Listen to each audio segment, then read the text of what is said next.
Before you give your fear another hour, before you let tomorrow rob tonight, ask yourself one small question. Does it help?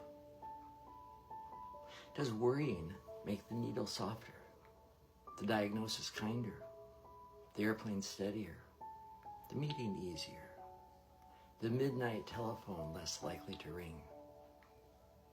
Has nervousness ever signed a contract promising that nothing bad can happen as long as you suffer enough beforehand? We learn so young to rehearse disaster. We call it being prepared. We mistake tension for responsibility as though tightening every muscle could somehow hold the whole world together. But worrying is a strange kind of payment. It charges you today for something that may never arrive. And if tomorrow does bring trouble, you've paid twice. So when the mind begins its old production, casting shadows as villains, writing endings before the story begins, building bridges towards disasters that exist only in imagination, ask again, does it help? Not, is this fear reasonable? Not, do I have the right to feel this? Of course you do. You're human.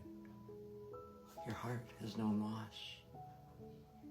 Your mind was built to scan the horizon and whisper, what if? But you can answer, what if something wonderful happens? What if the test is easier than expected? What if the conversation goes well? What if your body settles? What if someone reaches for your hand? What if you discover that courage was never the absence of trembling, but the decision not to let trembling choose the road?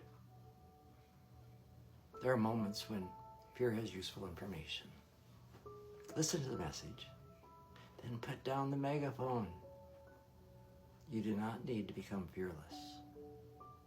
You only need to stop hiring fear to predict a future it cannot see. Come back to this precious breath, this chair, this room, this quiet, ordinary moment where most of what you feared is not happening. And when anxiety knocks again, you don't have to fight it. You do not have to shame it. You can open the door just enough to ask the question that changes the conversation. Does it help? And if the answer is no, then this is perhaps the moment to spend your precious attention on something that does. Be nice, be kind, and be the greatest expression of you.